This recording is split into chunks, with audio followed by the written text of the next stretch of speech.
Okay, well, we've been up live and people have been enjoying us doing a behind the scenes conversation that's no longer behind the scenes.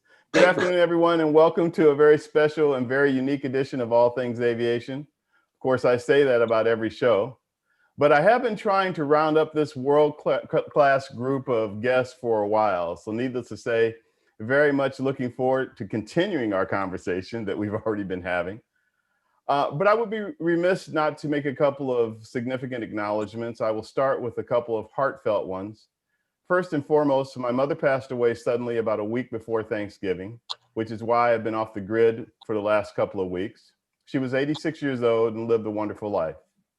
Also, as all of you have heard, Chuck Yeager passed away on Monday, December 7th, Pearl Harbor Day. He was best friends with R.A. Bob Hoover, and after a historic life of legendary aviation accomplishments, he died at 97 years old. I'd say he lived a very full life as well. And if I recall correctly, in his late 80s, he went flying again in a jet, a military jet. So that was pretty cool.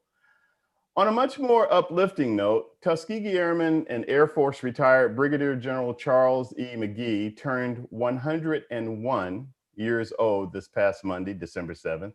Yes, he was born on what would later become Pearl Harbor Day. 101 years old. I just, it's kind of hard to fathom. As most of you know, he completed 409 sorties over 3 wars, World War II, Korea, and Vietnam. So this past Sunday, on the eve of his 101st birthday, the East Coast chapter of the Tuskegee Airmen held a car parade in front of his Bethesda home. And I somehow managed to get authorization for Jim Beasley to fly his P-51D Mustang over McGee's home. Wow. Yes, wow. As was pointed out to me, our government gave approval in the Guinness Book Record of Time. And the look on McGee's face as the P-51 passed overhead a total of 3 times was definitely worth all the effort it took. Now for some fun and insight and probably a few interesting stories. A few of you may, for those of you who tuned in early, probably heard them all, a little bit of them already. 4 gentlemen here who have continued to have amazing careers in aviation. We have Michael Sunstead, a retired Air Force One pilot. Michael was officially a presidential pilot with the Presidential Airlift Group.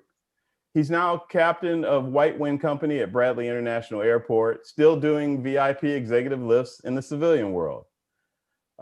Michael, welcome. Thank you, sir. And then we have Ken Faircloth. Ken is a retired Marine One commanding officer of the Marine One Helicopter Squadron 1 at Quantico. Ken is currently a director of standards for the Rotary Wing Flight Training Division of Amentum. And I hope I pronounced that correctly because I didn't even check with you before the show. Did I? It is, Amentum. Okay, great. In other words, they train Army helicopter aviators. A pretty robust program. It's going to be really interesting to hear more about that. Next is my friend and colleague, Derek Green, better known as Deke. Deke is a retired commander of operations support for the 201st Airlift Squadron. He is now the vice president of the Jet Division for Performance Flight based at Westchester County Airport. And our 4th guest today is Chris Janacek. Chris Janacek. There you go. Chris Janacek, a retired Marine One, Marine Helicopter Squadron 1 instructor, check pilot, executive officer. And in the civilian world, he's a commercial helicopter pilot and does motorcycle sales, or as he says, he's a motorcycle sales Maverick HD for the Harley-Davidson Motor Company.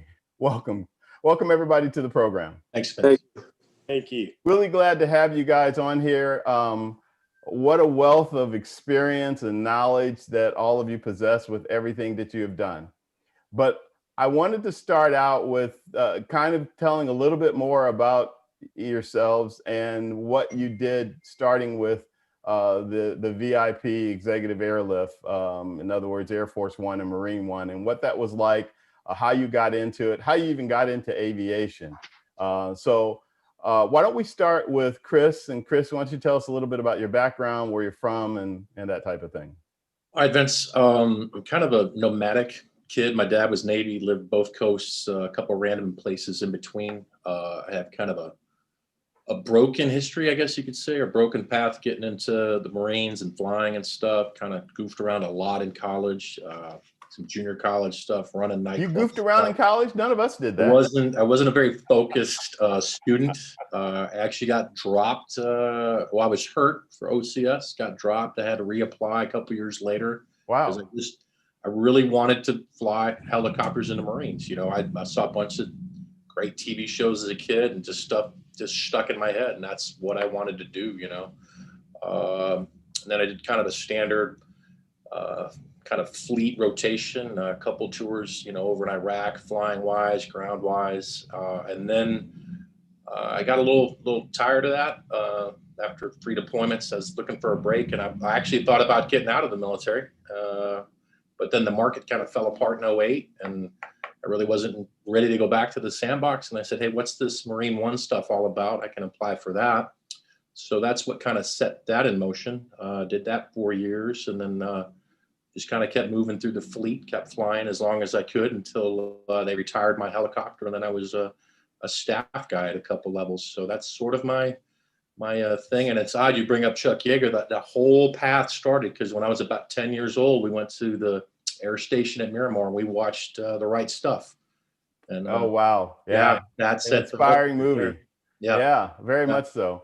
Yeah, you know, you skim through everything, but I want to back up a little bit because it's fascinating to me that you had the little bumps in the road, but yet you still ended up in what's considered one of the most elite helicopter units in the world, Marine One.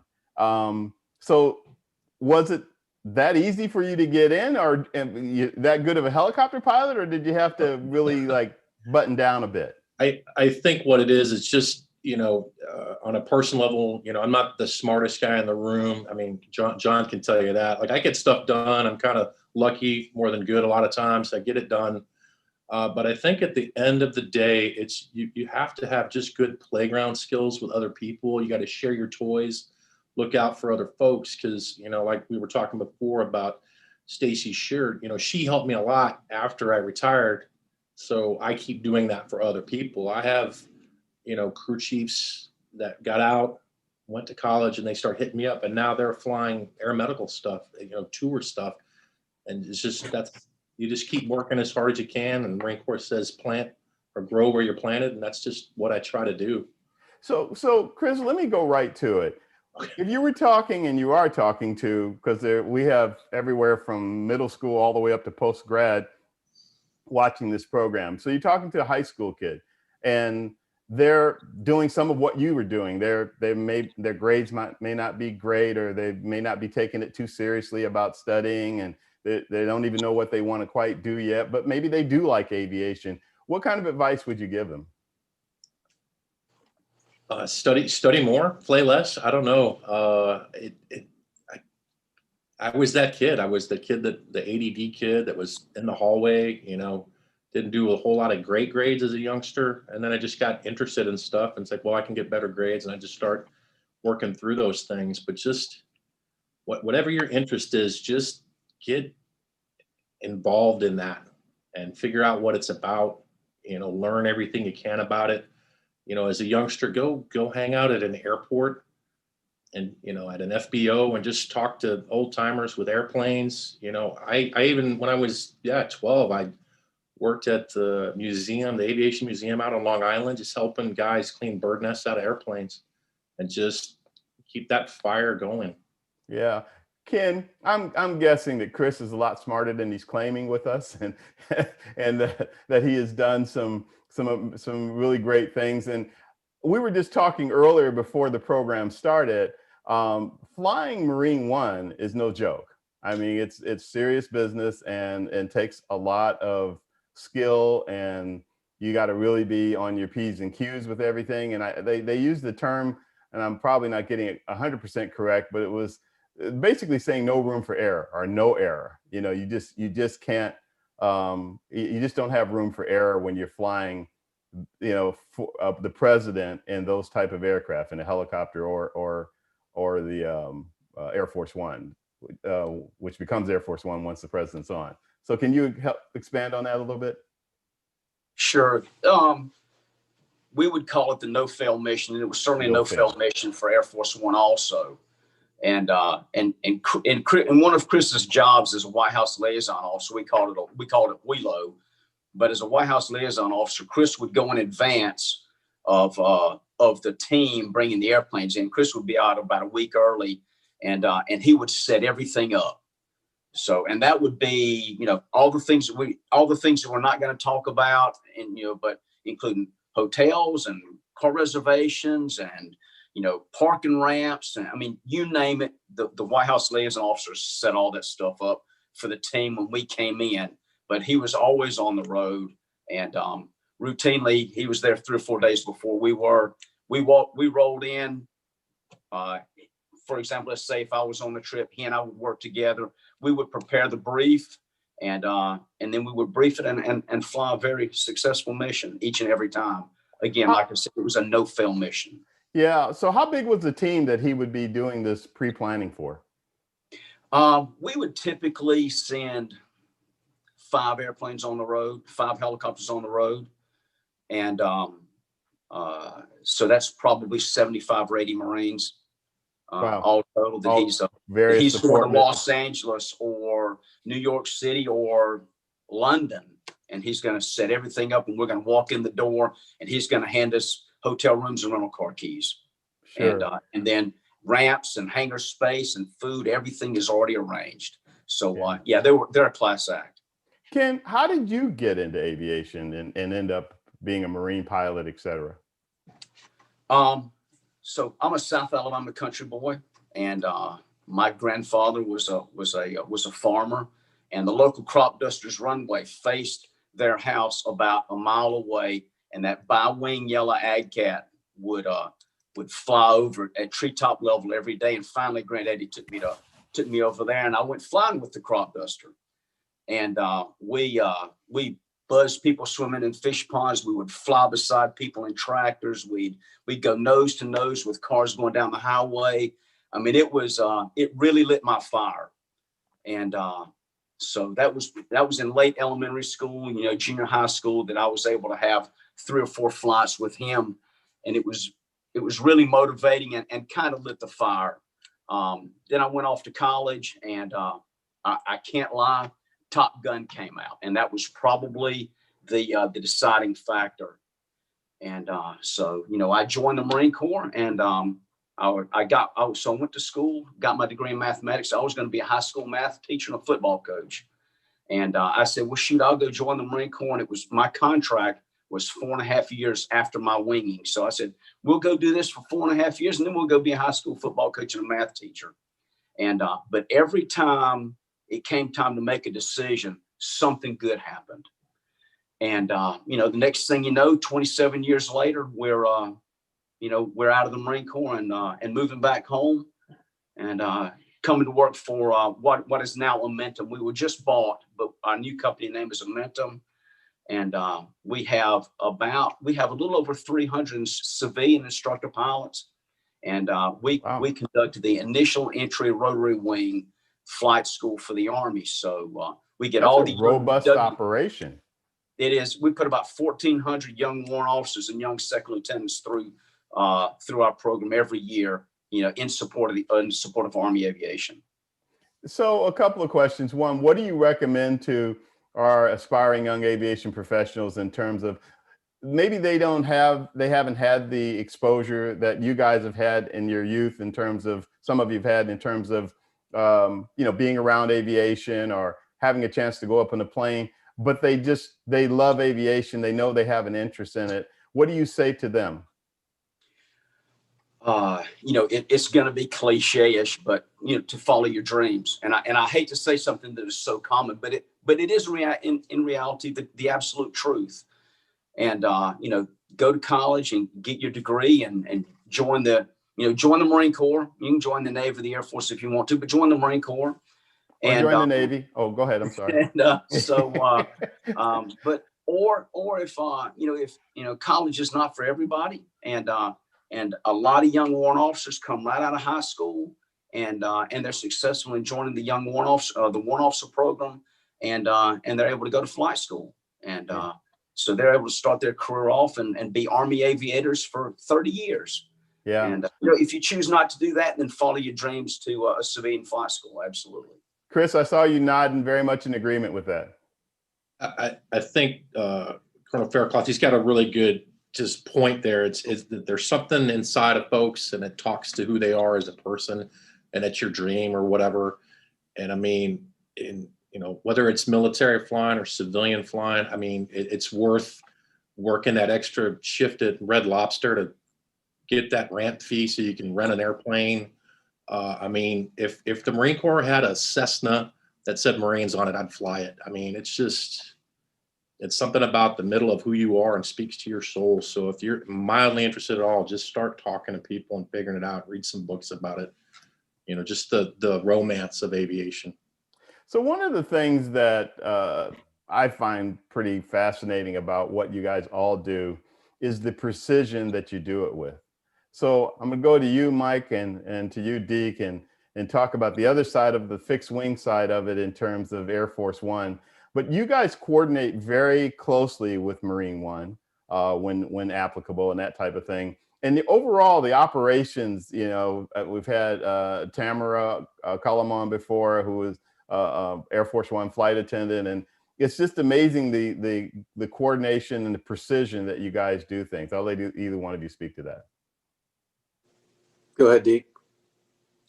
He's talking about Air Force One. That's your game, Mike. Right, I'll go. For us, as Colonel Faircloth said, you got to be perfect. You got to have the wheel on the spot at the right time. At the 89th Airlift Wing, we have this saying, perfection is the standard. And that doesn't necessarily mean you have to be perfect, but as a team, you need to act and operate in a perfect manner. And that really is the bedrock of all of this VIP flying. You're taking somebody and moving them safely, comfortably, and reliably in the air to a certain spot and time and place to do something extremely important. Even before the tip of the spear, you're doing policy for a lot of us. And I think it involves a lot on the training. We practice, Marine One and Air Force One practice together all the time. And then they also practice a lot apart. I don't know how many landings they've done on the White House lawn, but we've done a ton of landings at all the airports in and around the East Coast, practicing every week when we're not flying. And even when we're not flying, we're studying, reading, doing simulators. So there's a lot of, you have to be very passionate, first of all, to be a pilot and maintain your skills as a pilot, but you have to be passionate to ride the waves of the very difficult parts and the challenges and the failures and the obstacles that are in your way. So for me, you had asked about our path a little bit. I had some obstacles growing up. I wanted to go to the Air Force Academy. I was watching a football game with my dad, and I saw a cool helmet that I'd never seen before. Growing up in Georgia, you had the G on the side, or Georgia Tech or Alabama. There was a blue lightning bolt on the side of the helmet. And I just thought that was the coolest thing. So that was my entry into aviation and the passion that began by just being inquisitive about a football helmet. Although my mom and my dad both worked for American Airlines, my dad was a baggage guy and my mom was a stewardess. So I had it sort of in my blood to begin with, but all the way through, didn't get into the Air Force Academy and went to Marion Military Institute. I thought I had a perfect record and I thought I did a great job, but that's one thing you learn pretty quickly. And I think these four guys can guarantee that there's always somebody better than you. And one of the things that my dad always taught me was don't let anybody outwork you, be a servant to other people, and give 100% effort in everything you do. And I think those three things, being a servant, being a leader, and giving 100% is what sets apart people who are interested in being perfect at what they do, especially in aviation. Yeah, one of the common denominators with all of you guys and with even previous guests is perseverance. It's very clear that no one has a direct path. And you beat me to it. I was going to say, was there any chance that when you were in high school, you said, oh, I want to be an Air Force One pilot one day? No. Wasn't on the radar. Nope. And speaking of persevering and also seeing things from what I call flight level 450, Deke, you've had a unique responsibility when you were in the Air Force with executive VIP transport and how you dealt with that both from the Pentagon and at Joint Base Andrews. How about telling us a little bit about that and your perspective tying in what we're talking about. Yeah, so I like what Mike said. Perfection was what we all strove for, but it wasn't individual perfection, it was as a team. And if you strove for individual perfection, oftentimes you failed because, Chris just nailed it, right? Being able to play in the sandbox and share your toys, that's the whole thing. And so I think the biggest takeaway from my Air Force career was just playing well with others. And that's just something you work on your whole life. And Yeah. so, that perfection that Mike talked about comes in integrating with others. But, operationally, exactamundo. I mean, we had to coordinate with everyone. We didn't fly the president, but we flew everyone down from there. And, whether it was a State Department or, what have you, it was a really tough environment. And you got to understand that as a pilot, we strive for landings and takeoffs and smooth air. You can do all of that, grease the landing, and your passenger can get off the airplane and say the coffee was cold, right? That wasn't perfection for them. And so, serving the passenger, finding out what they wanted and needed was really what I've carried through. And that's really how you reach perfection.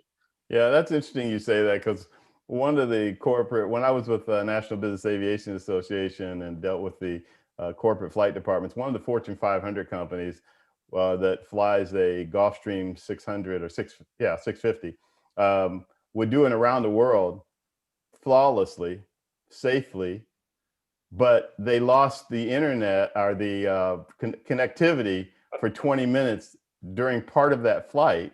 That's a no-go item. And the passengers get off the plane and were like, yeah, what was going on with the internet, with our signal?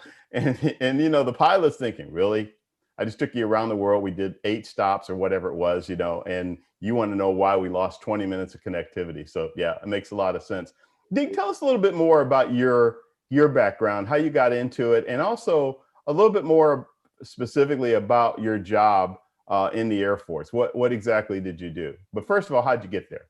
So, all these guys, and it's great to hear the stories, right? I just didn't have aviation around me.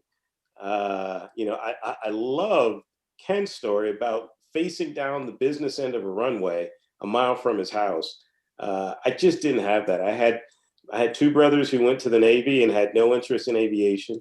I was 6 years old and I saw Neil and Buzz Armstrong bouncing around in white hard suits on the moon. And I said, you know what? I want to do that. And my sister told me, listen, find out how they got there. So I found out the first original astronauts, the first 7 were military pilots and 6 of the 7 were engineers. I said, all right, that's what I'll do.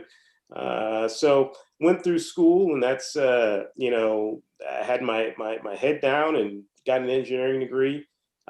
First road stop I hit many, people telling me I'd never be able to do it. I didn't have too many mentors around me. As soon as I got into ROTC, my vision was substandard. Wasn't 20/20. And in the late in the 70s, early 80s, if you didn't have perfect vision, you weren't going anywhere. So I entered the Air Force as a acquisition program manager. Did that for a few years and finally convinced someone to take a chance on me. And that's one of the things that I also learned in my career. I got what was called an administrative exception to policy, right? Which basically meant that you don't meet standards to enter pilot training, but once you're there, your vision is good enough to stay. And so the work I'd done outside of aviation, someone decided, this kid is a hard worker. And my mom always told me, if you can't do it, you just make sure no one is more tired at the end of the day than you. And that stuck. Someone said, hey, Deke, come with me. I'll talk to someone. So 2-star talked to the 4-star. I got an administrative exception to policy. I went to pilot training. First goal was met, not by any talent of my own, but by people around me who saw something in this kid. I don't know what they saw, but so I started flying 141s.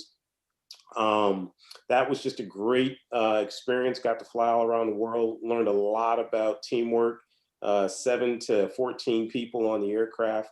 And that was just a great experience.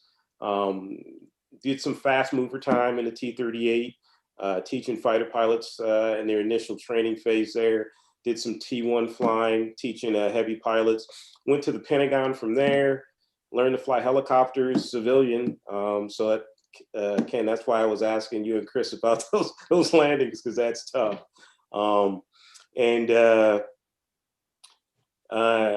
Met my best friend, which is why I'm wearing this this shuttle pin. He died in the Space Shuttle Columbia, and I just wear this pin on my lapel wherever I go. But he and I both wanted to be astronauts, didn't tell each other what we wanted to do.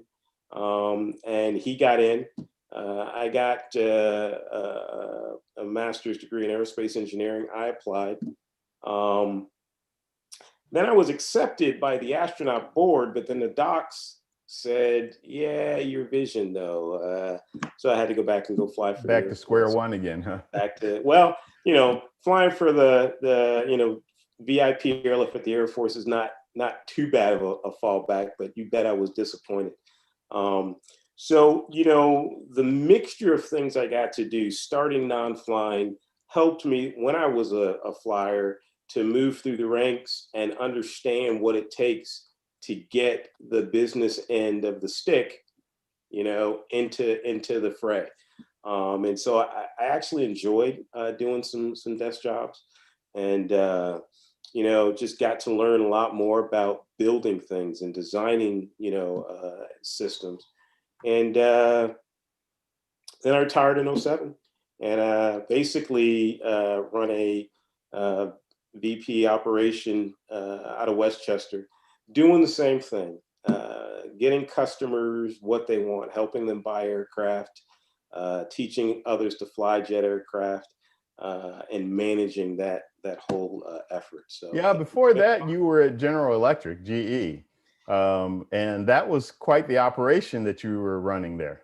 Yeah, I forgot about that. Yeah, it was General Electric, sure. It's a pretty robust operation. Jets and helicopters. Yeah, and I was 0 knots in 1G. I didn't do much flying there. I just ran the operation as the director, and so I got to fly, and I say I got to play. So we had S-76s and AW-139s, so I got to fly those. And then we had the Global 6000s, Mike, and we had 3 of those and Challenger 605. So that was a really robust operation. We had, when I got there, 10 to 12,000 hours a year, both on our fleet and through charter and net jets and all that. So wasn't that right out of the Air Force, right after you retired? It's exactly. It's what pulled me out of the Air Force to go. So tell us the difference between what you were doing in the Air Force and now all of a sudden you're civilian and you're running a civilian corporate flight department, and a very robust one at that. The difference was about that much. I mean, customers want to get, as Mike said, and everyone said, they want to get where they want to go on time. And failure is really not an option. And so precision, you have a civilian organization that's been in operation since 1945, coincidentally, around about when the Air Force started. GE has been operating that long, and they knew how to do it. They knew how to do their job. And so, the only things that needed to be added were efficiency. And at the time I got to the department, there was trying to get blood from a rock, as all corporate departments do, but precision and getting the customer what they want. I think I walked out of one job and into another doing the exact same thing. Gotcha. So I'm going to put this out to the 4 of you, and you as an example. So you're a student, you're a senior at Embry-Riddle or UND or whatever, and you've been going through your flight training. You've pretty much finished all your requirements. You're about to graduate, and in the middle of all of it, COVID-19 hits, kind of shuts things down, and now you're regrouping. Now I can tell you, we've had young people on the show or are called into the show, and I cannot believe I have a phone ringing. Called into a show, called into the show, and said that they were, either going to go continue to do their graduate degree, or they were actually rethinking, should they still be a professional pilot or should they do something else? With all the experience that the four of you have had, what kind of conversation would you have with these students that are going through this? Wide open to anybody. Ken said it best. It sounds hokey. Don't give up your dream. I ran into so many hurdles, and just don't quit. So, the things you do off the airplane and outside of the airplane bring as much attention to you as the great job you can do inside of an airframe. So I would just say, don't quit. If you want to get that degree, go ahead and distinguish yourself. Be that next level that people are looking for. And if it brings attention to you and you just want to fly, then go for it. Chris? Also, you need to go ahead, Mike. Yeah, no, it's right. I think, from my perspective, having not gotten into the Air Force Academy, and then, they had the drawdown in 92, 93, where only 225 of my academy class was getting pilot training. And then when you're in pilot training, it's dog eat dog, and there's worries and rumors. And I think putting one foot in front of the other, but also, as they both said, also, you have basically four areas of your life. You have your faith, family, and your friends. You have your physical fitness. You have your vocation, either academics if you're in school, or you have a job or a pursuit like you're trying to fly. And then you have a service commitment to those people around you, whether it's in your community or maybe your family, maybe an elderly family member. So those four areas, you're going to have goals, and you have to set goals in every one of those areas. And, don't give up on your dreams, but you need to have a plan, not only just to be a pilot, but once you are a pilot, you're going to have a family, or you're still going to be dealing with everything else around you. So just have a plan and set your goals. You can use the smart planning for goal setting. If you can look that up on the internet, if anybody has a question, depending on how old you are. I think that's my biggest advice is, just have a plan, and it's almost, success is like math. I mean, you're going to be successful if you keep trying. How many times did Edison try and create the light bulb, or how many times did we try and get an airplane in space all the way up, 1904? So just don't give up. Chris, Ken, same question. I would agree with that. Just in the simple perspective, if you just put your nose into something and you work hard at it, people around you are going to notice that. So you become this standout, as Mike was saying. You become one that stands out of the crowd, as it does all this extra work. He did all this extra flight time. There's a lot of people that are, think that they're entitled to stuff. Well, this is this and this negative and this negative, COVID this, COVID that. Oh, woe is me. But if you continue to keep pushing after what you want to do, you're going to stand out. And then one day, Deke's got a thing, and he calls Mike, and Mike, hey, I need a guy for a thing. Well, hey, I got this young kid. He works hard. And then your reputation precedes you. And that's what I've noticed on the civilian side of stuff. Because in the military, we get assigned folks and reputations show up with them. But in the civilian world, I know people that get really amazing jobs just by word of mouth. Hey, I know that person. You're going to like them because they do this, this, and this, and they offer these extra things that are non-tangible or untangible, whatever. And that's what kind of sets people apart, is just that work ethic. That's my 2 cents on that. Gotcha. Ken. So I will tell you, I believe it's all about personal relationships with people, and then your professionalism. And, you have to give a crap, and you have to do your very best. You have to work hard every day. But I will give you a perfect example of what I think success is. And I'll use 2 young soldiers that were flight students of mine, and they just so happened to be paired up together. One was a 33-year-old former enlisted Army soldier who wanted to go to flight school. And guess what? He was 33 years old when he got here, and he was a young special forces guy. So he had a lot of experience, and he did great. He continued to achieve his dreams. His stick buddy, as we call him, his partner, was an 8 or 9 year Air Force staff sergeant who had been an EOD guy. And again, he said his dream had always been to fly.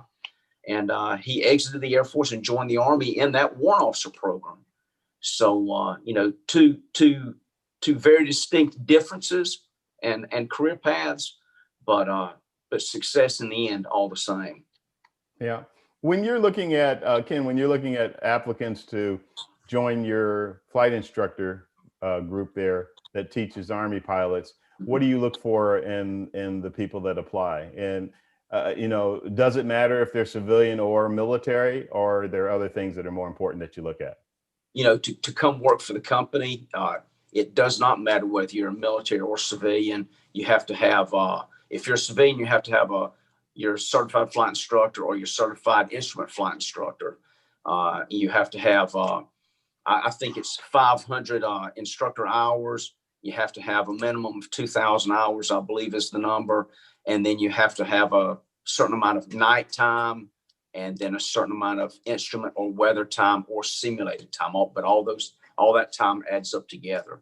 So, and we have multiple civilian flight instructors within the company, but we're probably a pretty vast majority retired military guys.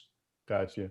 Mike, how about you? What do you guys look at? Or not so much for employment, but what's going on in your world in the private flying, charter, et cetera, that you work with? Right. So I'm not really in the hiring ability of things, but it's the same thing as the military. Can you get along with the person for 3 or 4, 8 or 12 or 14 or 2 weeks? Can you get along with them? But I think a certain amount, if you're talking about instructing or leading, that you have to be teachable because you're teaching, and realize that it's not a cookie cutter approach to education and training. Everybody has their own way of learning.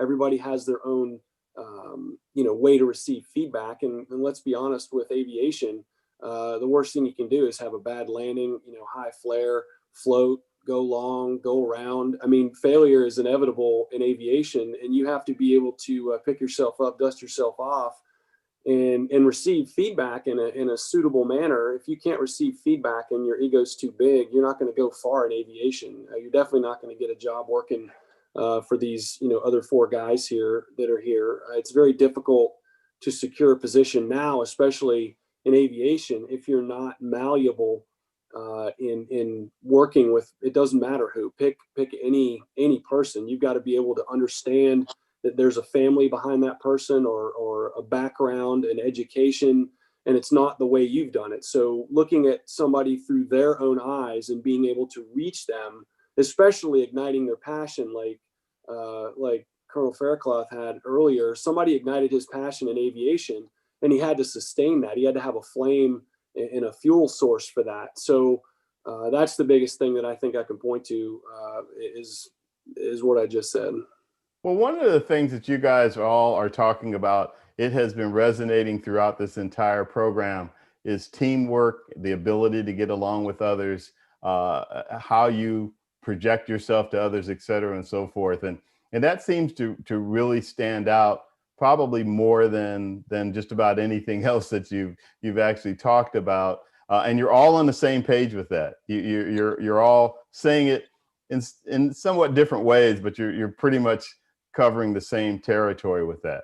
With that being said, and the people that are watching the program trying to figure out what they want to do, one of the things that somebody like Brigadier General McGee always talks about, teamwork and everybody having different responsibilities, but the same goal. And I bring that up because I'm going to throw all of you for a little bit of a loop and just say, I want to hear your perspective on the other people on your teams that you have, so you're flying a plane or flying a helicopter, but you've got the mechanics, and you've got the avionics techs, and you've got the operations people, and you've got the communications people, et cetera. Can you guys tell a little bit about those? Because the other thing that I like to point out to our aspiring young aviation professionals is, yes, if you want to aspire to be a pilot, that's wonderful, but you also may have a skill set in an area you didn't even realize, or an opportunity in an area that you didn't realize existed.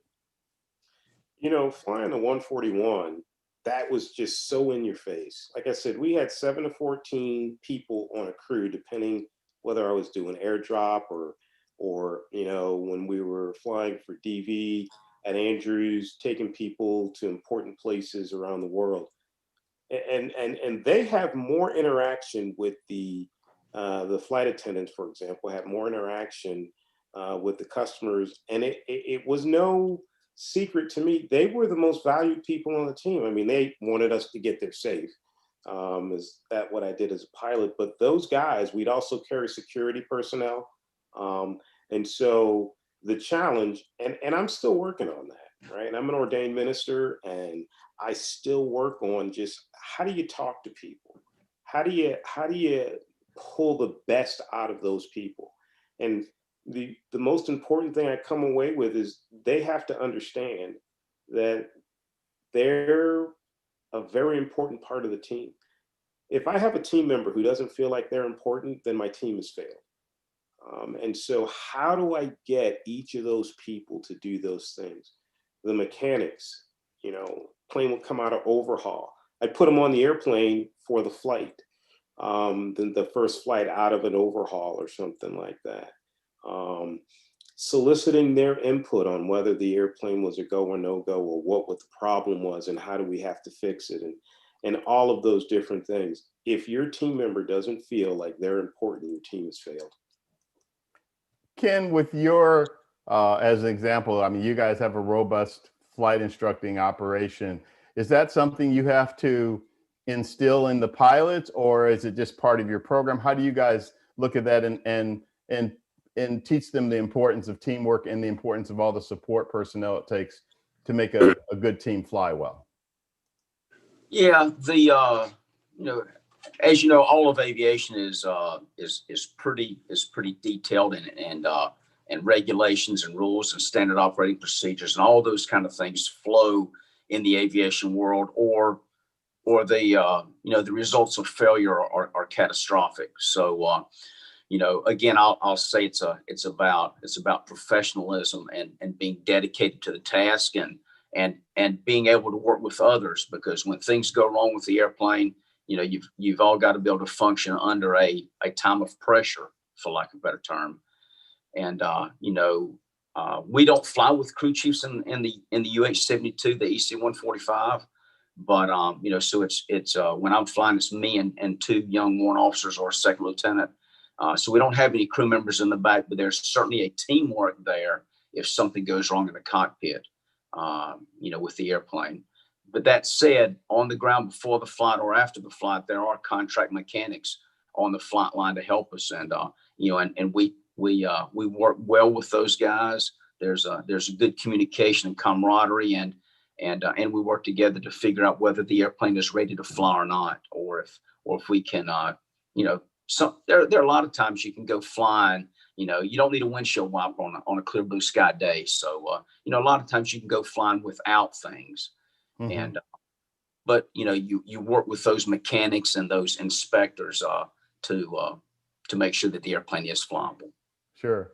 Chris, when you were in the Marines, you had some leadership roles and that type of thing. What are some of the various positions that you worked with as a pilot and in other capacities that you also considered important in terms of the team factor?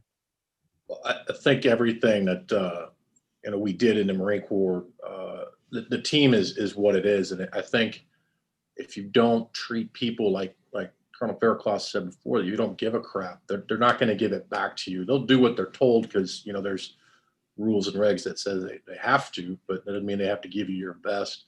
But I can remember as a young guy, my dad was in the Navy and he was in charge of some stuff, and we were walking up these stairs and there was a sailor. He's probably in trouble. I don't know. He's painting a handrail. And I remember my dad stopped, talked to him for a second, asked, "Hey, you're doing a good job," or whatever it was. but he just took a second to recognize this person as another human. Hey, you're doing a good job. Or it's just, for me, it's just, hey, what are you doing? I can remember we were doing some close air support stuff, and I actually got I got kicked off the range because I'd blown up their pretty target with a big bomb. So I went down to the gun line, and I sat there, and there was this Marine working the mortar system, and I just wanted to talk to another guy about the mortar. He's getting, this and that. Like, oh, sir, this and this and this. And I said, hey, man, I just want to talk to you man to man. Like, what are you doing with this weapon system? And I think, I don't think any of us would be in the spots we were in if we weren't those kind of people. Like, if you just show you care about another person. I can remember, it's not my mission. I got a phone call, I was the duty wheelo, the advanced guy.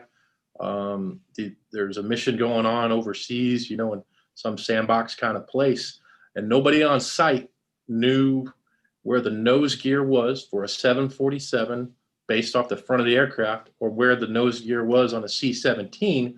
And I had to go find those diagrams so that those guys on the ground in that place could be successful. So they knew where the carpet was going to be and where the podium was going to be, and that's not my mission, but, those pilots landing those aircraft in the middle of the night probably need to know that, hey, my chalk spot's good. Somebody did the math on this, and it's just that, I do it for them. He's going to do it for me. I remember being a forward air controller, in Iraq, and all of a sudden I got two really good friends that we helped each other out through flight school. One's flying a Huey one night and one's flying an F-18 one night. And I knew that if I had a problem, they would respin their gas, double check their math. If I had a problem, they would be there for me. So that's just how we are as a culture. So the team is just how we're built, how we're wired. Yeah. Awesome. Mike? I think coming from being a pilot or wanting to be a pilot, first of all, you're proactive and you have a desire to lead. You're leading a machine in the air, and that sort of transcends itself into leading people. And one of the most important things, the Air Force core value, is integrity. I think integrity is important. All four of us can agree to that. Is if I say I'm going to do something, I'm going to do it. And then also being humble. So relating that to a team, Air Force One is made up of flight attendants, cops, maintainers. We have, civilian maintainers. We have Air Force maintainers. We've got engineers, navigators. And so everybody brings in their stovepipe understanding of leadership, and we all approach each other with an immense amount of integrity, and we're all extremely humble. And we realize that not only is the president our customer, but each one of us is a customer as well. And whether it's doing the paperwork after a trip that our administrative support staff does, whether it's pushing the next trip up, or finance, or medals in the case of some trips that we do. Sometimes we were blessed enough to get recognized by the Air Force. And so all of that wrapped up in a big bow is a team effort. And I think that's the buzzword of the day is teamwork. And I think just looking at it from my perspective, integrity and being humble is what sets VIP airlift apart when it comes to perfection and performing perfection for our customers. Well said. So, we're starting to wrap up the program, and one of the things I like to do in the wrap up is give everybody an opportunity to, I'll say, tell a story, but putting it more in terms of saying, share with us a life lesson. Chris has already shared about 3, maybe 4. So I'm going to come back to you, Chris, but I'll start with you, Mike. If you could share a life lesson with us, or a story of something that happened that stood out somewhere in your career that you think would be important for our aspiring young aviators to hear. I think where everyone is right now, my story is right up their alley, especially with the declination of opportunity in the aviation world that currently exists. I thought I had everything set up. I did everything in high school. I got good test scores. I was on this team. I was a leader here. I was in Civil Air Patrol. I already had my pilot's license. I was the perfect candidate for the Air Force Academy, and I didn't get selected. And that hit me pretty hard. You're going to have obstacles. And I had to figure out a way to get to the Air Force Academy. That was my goal. And I wound up going to a prep school. There's lots of different ways to get to a service academy. There's 3 or 4 different ways to become an officer, and whether it's go through the enlisted rank, go to school and go to OCS, or whether you're a lawyer or a doctor and you do it that way, OTS. And I think just realize that life isn't over if you fail. I mean, being a pilot is a big deal to a lot of people, especially people who don't know much. Everybody goes on an airplane now, and everybody sometimes takes for granted, but all it takes is seeing somebody like Sully Sullenberger land an airplane in the Hudson River and safely take care of all of his passengers with no engines. I mean, that was absolutely incredible. So failure Great is a part of example. our business, and you got to understand that you're going to fail, and just don't give up. And that's my story is I can point to 4 or 5 times where things could have gone left or right. And, I had faith in my creator, and I knew that no matter what, I was going to be fine. And I just fought through the obstacle and used the people around me, helped me, not use them, but, use their support to get to where I wanted to go. Ken, you have a life story or lesson that you learned, a life lesson or story you'd like to share with us? I will tell you that I think I've always had dreams and worked hard, but not the smartest guy in the room ever. And but I did learn one thing, that we will always have some failures, like Mike was talking about, but never quit and be a survivor and keep on continuing. And again, another cliche, set your dreams really high, and you may not achieve that highest dream, but you'll achieve, better than you would have had you not dreamed at all. And I will tell you, that's exactly the case that it is for me. There are a lot of things I wanted to do, and I was not able to do them, but I feel like, through working hard and perseverance and never quitting, we were able to achieve, some pretty neat goals. Okay. Well said. Chris, life lesson number 6, please. Keep those hits above the belt, Vince. No, I think the life lesson is just, as far as this kind of aviation, since we're kind of talking about VIP aviation, is realizing as the pilot, it's not about you. It sank in. We shut down New York City. We did that whole thing. We took President Bush and we landed on the Intrepid Museum and all these things. And then he decided to change the entire plan. And we sat there for 4 hours. And then we realized later that he was meeting with Gold Star mothers.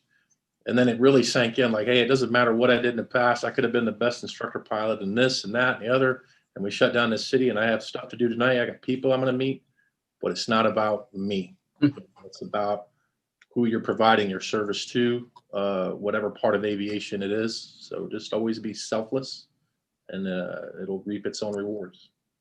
Thank you very much for that. Deke? So Chris, you gave him a shot at number 6, and he took what I was going to say. It's not about you.